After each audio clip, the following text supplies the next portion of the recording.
आज हम बात करेंगे एक ऐसी अभिनेत्री की जिसने 20 साल की उम्र में दुनिया जीती, लेकिन 25 की उम्र तक आते आते किस्मत ने उससे सब छीन लिया।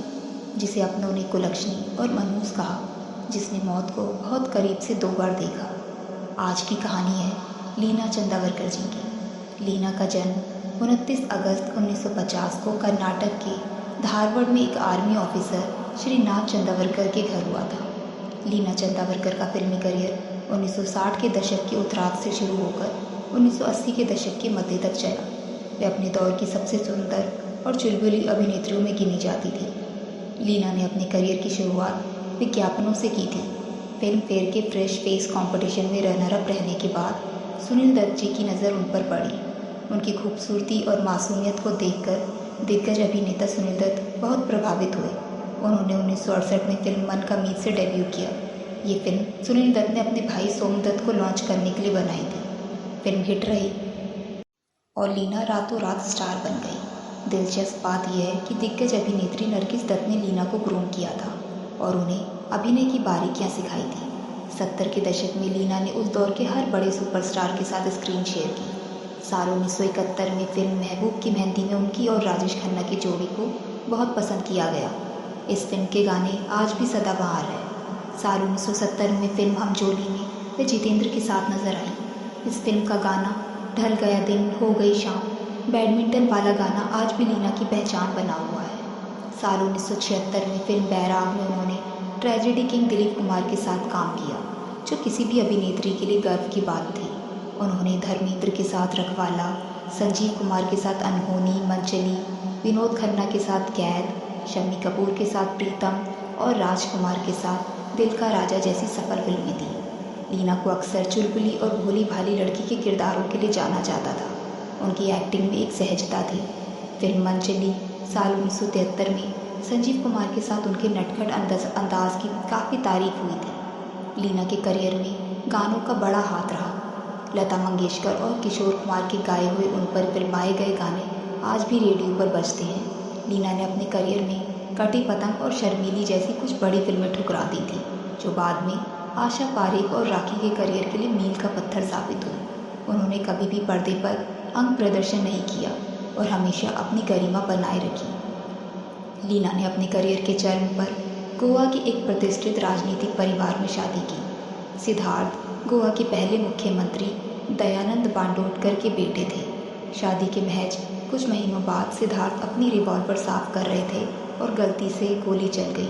वे गंभीर रूप से घायल हो गए और लगभग 11 महीने तक अस्पताल में मौत से जूझते रहे। सिद्धार्थ के निधन के बाद लीना मात्र 25 साल की उम्र में विधवा हो गई। उस समय के रूढ़िवादी समाज और कुछ रिश्तेदारों ने उन्हें मनहूस और कुलक्षणी तक कह डाला।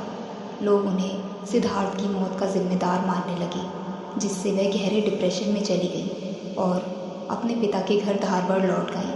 उन्होंने आत्महत्या तक करने का सोच लिया था। साल 1975-76 के दौरान लीना अपने पहले पति की मौत के गम में डूबी हुई थी। वह इतनी टूट चुकी थी कि उन्होंने फिल्मों से दूरी बना ली थी। तभी उनकी ज़िंदगी में किशोर कुमार की एंट्री हुई। किशोर दा अपनी फिल्म प्यार अजनबी है बना रहे थे और उन्हें एक हीरोइन की तलाश थी। जब लीना सेट पर आई तो वह बहुत चुपचाप और डरी हुई रहती थी। किशोर कुमार, जो खुद अपनी तीसरी शादी योगिता बाली के साथ टूटने के गम से गुजर रहे थे, उन्होंने लीना का दर्द भांप लिया।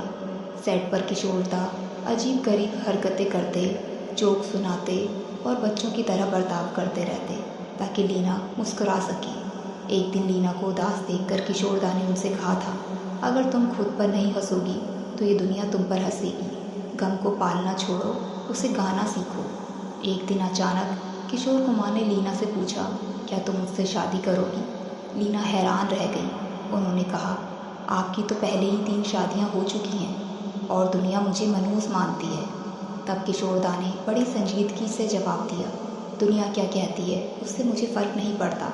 मुझे बस एक ऐसा साथी चाहिए जो मेरे अकेलेपन को समझ सके, और तुम वही हो। लीना के पिता इस रिश्ते के सख्त खिलाफ थे। उनके लिए किशोर कुमार एक प्ले बॉय की छवि रखते थे, जिनकी शादियां टिकती नहीं थी। जब लीना के पिता ने मना कर दिया तो किशोर कुमार उनके घर के बाहर धरने पर बैठ गए।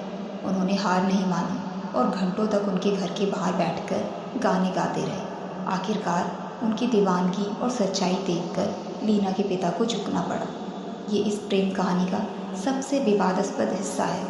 जब 1980 में दोनों ने सार्वजनिक रूप से शादी की तब लीना पहले से ही गर्भवती थी।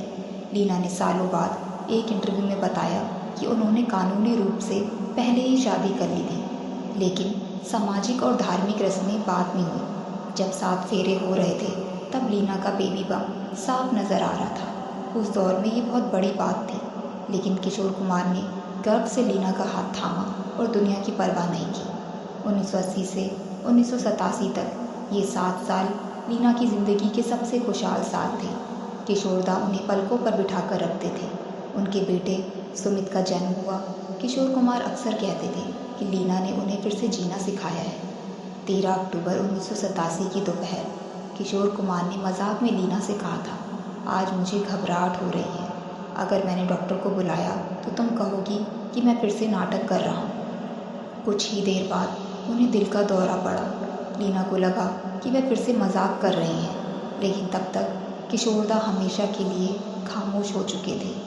37 साल की उम्र में लीना एक बार फिर उसी अकेलेपन के मोड़ पर खड़ी थी जहाँ से वो भागकर आई थी। किशोर कुमार की मौत के बाद कई लोगों ने लीना को तीसरी शादी की सलाह दी, क्योंकि वह तब भी बहुत सुंदर और जवान थी। लेकिन लीना ने जवाब दिया, किशोर जी ने मुझे इतना प्यार दिया है कि वह 7 जन्मों के लिए काफ़ी है।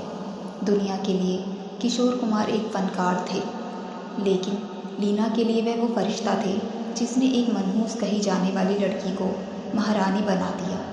अक्सर बॉलीवुड परिवारों में सौतेले रिश्तों में कड़वाहट देखी जाती है, लेकिन लीना चंद्रवारकर के मामले में ये बिल्कुल उलट है। अमित किशोर कुमार और उनकी पहली पत्नी रूमा गुहा के बेटे हैं।